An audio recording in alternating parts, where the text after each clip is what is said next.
আলহামদুলিল্লাহ আলহামদুলিল্লাহ আলহামদুলিল্লাহ মুসল্লিয়ানে কেরাম হাদিরানে মজলিস। দুই দিনের দুনিয়া, আল্লাহ সুবহানাহু ওয়া তাআলা এই দুনিয়ার বৈশিষ্ট্য বলছেন ইন্নামাল হায়াতুদ দুনিয়া লাইবুন ওয়া লাহব। খেলতামশা, এই খেলতামশার মধ্যেই আমরা আছি। খেলতামশা শেষ হয়ে যাবে, মালাকুল মউত চলে আসবে, প্যাকেট করা হবে, কবরে রেখে আসা হবে। এই পরিস্থিতি থেকে কারো রেহাই নাই, না আমার, না আপনার, না কোনো অলির, না কোনো বুজুর্গের, না কোনো আলেমের, না কোনো জালেমের। নবী রসুলগণ রেহাই পান নাই। তারপরে হলো কারুন, ফেরাউন, হামান, কেউ রেহাই পায় নাই। তো আমি আপনি রেহাই পাবো না। অতএব বুঝে শুনেই যেন খেলতামশা উপভোগ করি আর খেলতামশা করি। আল্লাহ সুবহানাহু ওয়া তাআলা জীবন গঠন করতে বলেছেন, পাই টু পাই হিসাব নেওয়া হবে, কোনো সাক্ষী লাগবে না, সব ভিডিও করা হচ্ছে, ক্যামেরা বাজিয়ে দেওয়া হবে, রেকর্ড হচ্ছে আপনার শরীরের চর্মের মধ্যে, চর্বির মধ্যে, হাড্ডির মধ্যে, শরীরের পর্দার মধ্যে। কথা বলবে কিয়ামতের দিন আপনার পদযুগল, আপনার হস্ত, আপনার পেট, পিঠ, আপনার গুপ্তাঙ্গ সব বলে দিবে কি কি করেছেন। কোথায় ষড়যন্ত্র, কোথায় গীবত, কোথায় জিনা, কোথায় ব্যভিচার, একেবারে পাই টু পাই হিসাব হবে। এবং যেমন কর্ম তেমন ফল। যেই সাক্কারনি ওই ভরনি, না মানে তো কারকে দেখ, জান্নাত ভি হ্যায় দুজক ভি হ্যায়, না মানে তো মরকে দেখ। আল্লাহ সুবহানাহু ওয়া তাআলা কোরআনে মূলনীতি দিলেন, ফামান ইয়ামাল মিসকালা যাররাতিন খাইরান ইয়ারা ওয়া মান ইয়ামাল মিসকালা যাররাতিন শাররান ইয়ারা। যেমন কর্ম তেমন পাবো, বুঝে শুনে আসুন, নিজেকে বাঁচাই, নিজের পরিবারকে বাঁচাই। পুরো দেশ, পুরো জাতি, পুরো বিশ্ব, এই দায়িত্ব তো আপনাকে দেওয়া হয় নাই। প্রত্যেকে তার তার দায়িত্ব অনুযায়ী আল্লাহর কাছে জিজ্ঞাসিত হবে। আল্লাহ বলছেন, ইয়া আইয়ুহাল্লাযীনা আমানু কু আনফুসাকুম ওয়া আহলিকুম নারা।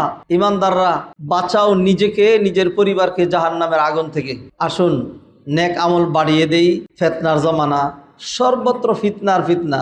সব ফিতনা আপনি মোকাবেলাও করতে পারবেন না, সব ফিতনা আপনি উপেক্ষাও করতে পারবেন না, সব ফিতনা আপনি দূরও করতে পারবেন না। এমন দিন চলে আসবে যখন আপনার মসজিদও লাগবে না, মাদ্রাসাও লাগবে না। তখন আপনার জন্য সবচেয়ে উত্তম হবে পাহাড়ের চূড়া, বকরি নিয়ে সেইখানেই জনবসতি থেকে সম্পূর্ণ নির্জনে গিয়ে ফিতনা মুক্ত থেকে সেখানে খালি ইবাদত করে আল্লাহ আল্লাহ করতে করতে এইভাবে চলে গেলেই হলো। এইটাই বাস্তব, এইটাই রিয়েল। কিন্তু আমার আপনার সমস্যা হলো আমার পেট, পিঠ, আমাদের যৌনতা, উগ্রতা, আমাদের ক্ষমতা, আমাদের বাহাদুরি, আমাদের আরও চাই দুনিয়াবি অ্যাচিভমেন্ট।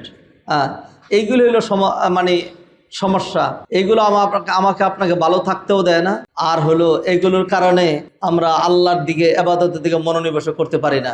জুমার সকল খুতবার লক্ষ্য, দিনের লক্ষ্য, দর্শের লক্ষ্য, হালাকার লক্ষ্য, তাফসিরের লক্ষ্য, ধর্মীয় সকল কর্মকাণ্ডের লক্ষ্য মানুষকে প্রবৃত্তির পূজা, তারপরে নফসের পূজা, তারপরে হলো মাল সম্পদের পূজা, দুনিয়ার পূজা, এগুলি থেকে মুক্ত করে এক আল্লাহর ইবাদতে নিয়োজিত করা। আল্লাহ সুবহানাহু ওয়া তাআলা আমাদের নফসের ইসলাহ করে দেন। আল্লাহ সুবহানাহু ওয়া তাআলা আমাদেরকে হেদায়েত করে দেন।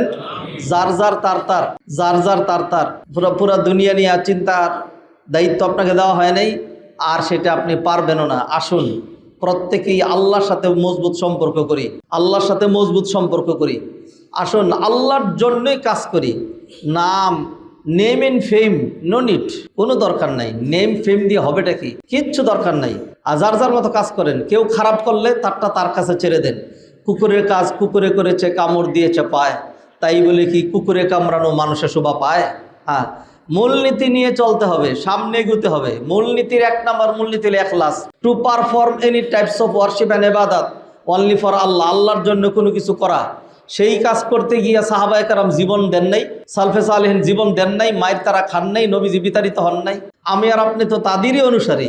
একটা গালি সহ্য করতে পারবেন না, 2টা কথা সহ্য করতে পারবেন না, একটু লাঞ্ছনা সহ্য করতে পারবেন না। আল্লাহর জন্য কি না? যদি আল্লাহর জন্য হয় তাহলে আপনাকে সহ্য করা লাগবে, আর যদি দুনিয়ার জন্য হয় তাহলে সহ্য করা যাবে না। অতএব আসুন, এটা হলো জিস্ট কথা। বিষয় আমার আজকে তো এটা না, বিষয়ে ঢুকছি। মূল কথা কিছু বলে ফেললাম। এই দুনিয়া ধোঁকা, প্রতারণা, খেল তামসা, ইত্রামি বান্দ্রামি সর্বত্র দেখতেই পাচ্ছেন। ওইগুলি আমার আপনার কাজ না। ওইগুলো যার কাজ সে করুক। প্রত্যেকের জন্য আল্লাহ সুবহানাহু ওয়া তাআলা তার নির্দিষ্ট একটা জায়গায় করেছেন। একটা হাদিস বলে তারপরে বিষয়ে ঢুকছি। বিষয় তো আপনারা জানেন, যারা আমাদের ওয়েবসাইট ফলো করেন আপনারা দেখেছেন। গত সপ্তাহে এই বিষয় ছিল, আজকে ওইটাই সিরাতুর রসুল। সিরাতুর রসুল সাল্লাল্লাহু আলাইহি ওয়াসাল্লাম সাগর, একটা বিশাল পয়েন্ট। সেটার সাব পয়েন্ট হলো মাহাব্বাতুন নবী সাল্লাল্লাহু আলাইহি ওয়াসাল্লাম, নবীজির ভালোবাসা। দাবি ও বাস্তবতা। দাবি তো সবাই করে, দাবি করলেই হয়। আসল ভালোবাসা কোনটা, এইটার স্বরূপ আমরা উন্মোচন করব। গত সপ্তাহে আলোচনা করেছিলাম, আজকে এই পয়েন্টটা শেষ করব, কিন্তু সিরাতের পয়েন্ট শেষ হবে না। আগামী সপ্তাহে সিরাতের অন্য একটা শাখা পয়েন্ট দেবো ইনশাল্লাহ, সেটা ধরে আমরা আলোচনা করব। তো যে হাদিসটি বলছিলাম, এই হাদিস থেকে আপনি নির্ধারণ করে নেবেন আপনি কোন দিকে যাবেন। ইহতাজ্জাতিল জান্নাতু ওয়ান নারু আমামা রাব্বিহিমা। ও খুব খেয়াল করে শুনবেন, শুনবেন মানে চর্মকর্ণে নয়, হৃদয় কর্ণে ধারণ করবেন। Receiver of your heart, open the receiver of your heart. অন্তরের যেই রিসিভার সেইটাতে ধারণ করুন। চর্মকর্ণ তো সবারই আছে, চর্মকর্ণে না। ইহতাজ্জাতিল জান্নাতু ওয়ান নারু আমামা রাব্বিহিমা। আল্লাহর সামনে জান্নাত জাহান্নাম ঝগড়া শুরু করলো। এবার ঝগড়া করে, জাহান্নাম তো উগ্র, জাহান্নাম কি, তাহলে আপনি উগ্র হন। জাহান্নাম বলছে ফিয়াল জাব্বারুনা ওয়াল মুতাকাব্বিরুন। এই জান্নাত শুনে রাখ, যত অহংকারী দাম্ভিক যারা নিজেরে বড় মনে করে, আইএম ভাব আছে যাদের মধ্যে, এবং এই ভাবটা আমাদের বাংলাদেশিদের মধ্যে বেশি। আপনারা যদি সারা বিশ্বের মানুষের অর্থনৈতিক, বংশীয়, শিক্ষা দীক্ষা, কালচার দেখতেন, তাইলে বুঝতেন তারা কত উপরে গিয়েও কত নিচা হয়ে থাকে, কত সাধারণ থাকে। আর বাঙালিদের মাশাআল্লাহ, আল্লাহ মাফ করুক, কিছু হওয়ার আগেই মরেছে নো, কি দমক, মরেছে নো, ওরে বাবা রে, কি দমক, আমার চেনো, আমি কেটা, তুমি কি, তোমার তো চিনি, তোমারে চিনি, আমারে চিনি, আমার বাপদাদারেও চিনি। আল্লাহ সুবহানাহু ওয়া তাআলা মাটি দিয়া আর একটু শুক্রাণু দিয়ে তৈরি করেছেন, যেটাকে অনেক মানুষ বলে এখন নাপাক পানি, আর বাকিরা বলেন পাক পানি। নাপাক পাক সেটা আলাদা ইখতিলাফ, সেটাতে যাচ্ছি না। তবে নিকৃষ্ট পানি যে, এটা আল্লাহ কোরআনে বলছেন, খালাকনাল ইনসানা মিন সুলালাতিন মিন মাইন মাহিন। নিকৃষ্ট পানি, এটা নিকৃষ্ট পানি দিয়ে তোমার বানানো হয়েছে। আর তোমার আর বাহাদুরি কি, 3টা পাতলা পায়খানা হইলে তুমি শেষ। এরপরে নামাজের ভিতরেও যদি পেটে পাক দেয়, তারপর পাগল হয়ে যাবে, নামাজ লাগবে না, ভিক্ষা লাগবে না, আগে যাই, আগে দৌড়াই। বাঘ আছে সামনে, এখানে বাঘ, সর্বনাশ। বাঘ মানে সিংহ, যেটা হচ্ছে সেটা থাকবে, আমার এই কাজ মাইনাস করাই লাগবে। তুমি তো ওইটা, এটা নিয়ে এত অহংকার, এত এখানে কি যে মানুষ মনে করে। এই মেয়ে কি নিজের কি মনে করে, কি হয়ে গেছে আমাদের এই একটা ভাব, কবে যাবে। নিচা হন, ছোট হন, কাজে লাগবে, নিজের উপকার হবে, মানুষের উপকার করতে পারবেন। উগ্র হইবেন, কিছুই করতে আপনি পারবেন না। যাই হোক, ফিরে আসি। জাহান্নাম বলছে, ওই জান্নাত শুইনা রাখো, ফিয়া আল জাব্বারুনা ওয়াল মুতাকাব্বিরুন। জাব্বার, মুতাকাব্বির, তাকাব্বুর থেকে যত অহংকারী দাম্ভিক যারা নিজের মনে করে আইএম, ওই যারা বলে আমারও চেনো, আমি এরকম এই করে ফেলবো, সেই করে ফেলবো। করো না, দুনিয়াতে তো করার জায়গা, এর পরিণতি তো আছেই। জাহান্নাম ঘোষণা করছে, ও জান্নাত শুনে রাখো, যত অহংকারী, যত দাম্ভিক যারা নিজের বড় মনে করে, এদের একটারেও তুই জান্নাত পাবি না। এদের সব কয়টারে আমি জাহান্নাম আমার পেটের ভিতরে ঢুকাই নেব। এটা হলো জাহান্নামের বক্তব্য। আমার বড় বড়গুলো লাগবে, I want big figure, big boss, এইগুলির আমি চাই। অহংকারী চাই, দাম্ভিক চাই, সম্পদওয়ালা চাই, ক্ষমতাওয়ালা চাই, তারপরে হলো কর্তৃত্বওয়ালা চাই, যে নিজের মনে করে যে আমি জানি মুই কি হনুরে। এদেরকে দরকার। এইবার শুনেন জান্নাত কি জবাব দেয়। জান্নাত এবার জবাব দিচ্ছে, এই জাহান্নাম তুইও শুনে রাখ, ফিয়া দুআফাউন নাসি ওয়া মাসাকিনুহুম। যত বিনয় শ্রেণীর মানুষ আছে, দুর্বল শ্রেণীর মানুষ আছে, মাসাকিন, মিসকিনের বহু বচন, এই ধরনের সাধারণ শ্রেণীর মানুষ যারা নিজেরে খুব বড় মনে করে না, এই ধরনের একটা ব্যক্তিরও তুই জাহান্নাম পাবি না। এদের সবাইকে আমি জান্নাত আমার পেটের ভিতরেই ঢুকাইয়া নেব। ফয়সালা করছেন আল্লাহ সুবহানাহু ওয়া তাআলা। এবার শুনেন আল্লাহ সুবহানাহু ওয়া তাআলা কি বলেন। আল্লাহ বলছেন, ইন্নাকিন নারু আযাবি উআযযিবু বিকি মান আশা। ও জাহান্নাম, তুই হইলে আমার আযাব, আমি তোর মাধ্যমে যাদেরকে চাবো আযাব দিয়ে একবারে শায়েস্তা করে দেবো। কাদেরকে? ওই যে আল্লাহ সেটি দিয়ে দিলেন। ঠিক আছে, অহংকার করস, নিজের বড় মনে করস, খুব একেবারে মানে সমাজ চিপে খাই ফেলবি, মানুষ একবারে শেষ করে ফেলবি, জাহান্নাম। এরপরে বলছেন, ওয়া ইন্নাকিল জান্নাতু রাহমাতি আরহামু বিকি মান আশা। আর ও জান্নাত, তুই হলে আমার রহমত, তোর মাধ্যমে আমি আল্লাহ যাদেরকে চাবো আরামে রাখবো, রহমতে রাখবো, শান্তিতে রাখবো।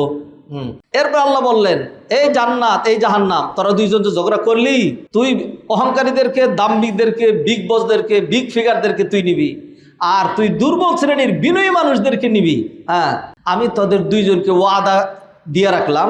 হ্যাঁ, ওয়ালি কিলাই কুমা, মুসলিম শরীফের সহিহ হাদিস, ওয়ালি কিলাই কুমা আলাইয়া মিলুহা, তোদের দুইজনের পেট ভরানোর দায়িত্ব আমি আল্লাহ। হ্যাঁ, তোদের দুইজনের পেটকেই আমি আল্লাহ ভরাইয়া দিব। অতএব জান্নাতের পেট ভরানোর জন্য আল্লাহ সুবহানাহু ওয়া তাআলা বহুত মানুষ রেখেছেন, আর জাহান্নামের পেট ভরানোর জন্য আল্লাহ সুবহানাহু ওয়া তাআলা দুনিয়াতেই মানুষ রেখেছেন। এখন দিস ইজ ইউর উইশ, আপনি কোনটায় যেতে চান।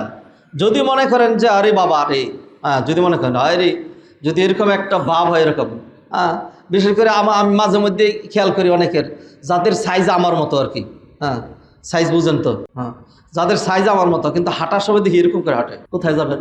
আল্লাহু আকবার, কি টান দেন, বুক টান দিচ্ছেন, নিজেরে দেখাচ্ছেন। আল্লাহর কাছে সবচেয়ে নিকৃষ্ট ব্যক্তি অহংকারী। আল্লাহর কাছে সবচেয়ে নিকৃষ্ট ব্যক্তিকে অহংকারী। জিনা করেন, আউযুবিল্লাহি মিনাশ শাইতানির রাজিম, আবার এইটুকুন কাট করে ফেসবুকে ছাইরেন না। হ্যাঁ, মানে জিনা ব্যভিচারও অহংকারের চেয়ে, অহংকারের নিচে। অহংকারের চাইতে জঘন্য জিনা না। জিনা ব্যভিচার হলো কবিরা গুনাহ, মারাত্মক কবিরা গুনাহ। ইন্নাহু কানা ফাহিশাতান ওয়া মাকতান ওয়া সাআ সাবিলা, এটা খুবই নিন্দনীয়, গর্হিত। হ্যাঁ, কিন্তু অহংকার তার চাইতে মারাত্মক। কারণ কি? কারণ আল্লাহ বলে দিলেন, আল কিবরিয়া উরিদাই ওয়াল আযামাতু ইজারি ফামান নাযাহুমা ফাকান্নামা নাযারি ওয়া মান নাযানি আদখালতুহুন নার। অহংকার হলো আমি আল্লাহর চাদর, আর বড়ত্ব হলো আমি আল্লাহর লুঙ্গি। মানুষের অনেকগুলো পোশাক থাকে, ধরেন আমরা 5-7 রকম পোশাক পরি, এর মধ্যে আরেকটা আছে পাগড়ি, আবার আছে রুমাল, আবার আছে কোটি, আবার আছে আলখাল্লা। হ্যাঁ, অনেকগুলো পোশাক থাকে। তো মানুষের একান্ত পোশাক হলো দুইটা, একটা হলো নিচে যেটা পরে এটাকে বলে ইজার, আর উপরে যেটা গায়ে দেয় এটা হলো রিদা। এই দুইটা কখনো ফালাই দেওয়া যায় না। হ্যাঁ, ধরেন একজন রুমাল টানতে নিয়ে গেল, একজন টুপি টানতে নিয়ে গেল, মানুষ চাইরে দেয় অনেক কিছুই, হাতেরটা নিয়ে গেল। কিন্তু ধরেন চোর ডাকাত যদি এখন কি করে, ওই যে নিজের একান্ত অপরিহিত বস্ত্র এটা নিয়ে নিতে চায়, তাইলে দূর, এটা কোনো কথা হলো, যা এটা ছাড়বো না, এটা মানুষ আটকে ধরে রাখে। কিন্তু মানে আল্লাহ সুবহানাহু ওয়া তাআলা কিভাবে বুঝাইলেন হাদিসে কুদসির মধ্যে যে দেখ, হ্যাঁ, তুই যেরকম তোর একান্ত পোশাক কোনোভাবেই ছাড়স না, হ্যাঁ, জান থাকতে, তাইলে আমি আল্লাহর একান্ত দুইটা পোশাক, একটা হলো অহংকার, আর হলো বড়ত্ব। এইটা আমি আল্লাহ কোনোদিনই ছাড়বো না। অন্তত আমার একটা সৃষ্টি ছিনাই নিয়ে নেবে, এটা আমি আল্লাহ সহ্য করব না। যে এই দুইটা নিয়ে টানাটানি করে সে আমি আল্লাহর বিরুদ্ধে যুদ্ধ ঘোষণা করে, আর যে আমি আল্লাহর বিরুদ্ধে যুদ্ধ ঘোষণা করে আমি তারে অবশ্যই অবশ্যই জাহান্নামে ঢুকাই। মনে রাখেন, তাহলে আজকের আলোচনার এইটা যদি মানে আমাদের কলবের ভিতরে ঢুকে যায়, তাহলে খুতবা শেষ, খুতবা মানে সার্থক। সেটা কি? সেটা হলো কোনোভাবেই অহংকার করা যাবে না, অহংকার করা যাবে না। নিজেরে জাহির করেন না, নিজেরে ছোট করেন, আরেকজনকে বড় করেন না। নিজে যারে বড় বলে বড় সেই হয়, লোকে যারে বড় বলে বড় সেই নয়। This is the reality of our country, hour nation. আমি কি হনুরে, তুমি যে নিজের এত বড় মনে করছো, মানুষ পিছনে তোমার ডিউজি বলছেন, ডিউজি সাহেব, ডিআইজি না, মানুষ তোমাকে বলছেন ডিওজি। আল্লাহ আমাকে আপনাকে হেদায়েত করেন। এই ভাই, নামাজ পড়বেন, মসজিদে আসবেন, কোরআন পড়বেন, হ্যাঁ, আল্লাহর ইবাদত করবেন, নিজের ছোট মনে করবেন। কারণ আপনার এই যে ইবাদত, এটা টার্গেট কি? জান্নাতে যাওয়া। আপনি তো জান্নাত নষ্ট করে দিচ্ছেন আপনার অহংকার দিয়ে। জান্নাতে যদি যেতে চান তাহলে সহজ, জান্নাতের সহজ সোপান নিচা হয়ে যান, আল্লাহ আপনাকে উঁচা করে দেবেন। মান তাওয়াদা লিল্লাহি রাফাহুল্লাহ, যে আল্লাহর রাস্তে বিনয় হয় আল্লাহ তাকে উপরে উঠাইয়া দেয়। মান তাআযামা ওয়াক্তিরা, মান তাওয়াদা ওয়াক্তিরা ওয়া মান তাআযামা হুক্তিরা, যে বিনয়ী হয় আল্লাহ তাকে মর্যাদাবান বানিয়ে দেয়, আর যে অহংকারী হয় আল্লাহ তাকে কি করে দেন? লাঞ্ছিত করে দেন। লাঞ্ছিত তো হয়, লাঞ্ছিত হয়, একটু সময় লাগে। কি লাগে? সময় লাগে। Wait and see. দুনিয়াতে পেয়ে যাবেন শাস্তি। দুনিয়াতে না পাইলে মৃত্যুর সময় থেকে পাইতে শুরু করবেন, আর তখনও যদি না পান আখিরাতে পাইবেন নিশ্চিত। আল্লাহ যদি কাউকে ডিল দেন, দুনিয়াতে দৈরা ফেললেন, তাইলে তো একটা ভালো কিছু দৈরা আল্লাহ কমাই দিলেন তার বিচারটা। আর যদি আল্লাহ কাউকে ডিল দিয়ে দেয় ভালো করে, তাইলে বুঝতে হবে যে আল্লাহ সুবহানাহু ওয়া তাআলা এদের কি করবে? মারাত্মকভাবে ধরবে। আল্লাহু ইস্তাহজিউ বিহিম ওয়া ইয়ামুদ্দুহুম ফি তুগয়ানিহিম ইয়ামাহুন। হাদিরিনে মজলিস, ভূমিকা স্বরূপ জুমার খুতবায় ওঠার সময় মাথায় চিন্তা আসলো, আহারে দুনিয়া নিয়ে আমরা কে কতভাবে কত কি করছি, কি ভাবছি। দুনিয়ায় থাকবেন না, চলেই যেতে হবে। আহারে নড়তেও পারবেন না। আপনার পরনের কাপড়টা যে খুলে নিবে, থাপাতে যে ধরবেন সেই সুযোগও নাই। ইন্না লিল্লাহি ওয়া ইন্না ইলাইহি রাজিউন। অতএব অহংকার নয়, অহংকার করা আল্লাহর বিরুদ্ধে যুদ্ধ ঘোষণা শামিল। আর জিনা ব্যভিচার করা এটা কবিরা গুনাহ, আল্লাহর বিরুদ্ধে যুদ্ধ না। জিনা বিচার করছেন, হ্যাঁ, এরপরে তওবা না করেও যদি মরে যান, আল্লাহ সুবহানাহু ওয়া তাআলা এমনি মাফ করে দিতে পারেন। আর অহংকারী হিসেবে যাবেন, আল্লাহ বলবেন যে ওই তুই আমার প্রতি দর্দি সাচ্ছিলি, আমার অহংকার নিয়ে টানানি করছিলি, আচ্ছা ওই যে দ্যাট ইজ ইউর ডেস্টিনেশন, এই ফেরেশতারা ওরে ওইখানে ফেলে আসো। আল্লাহ আমাকে আপনাকে হেফাজত করেন।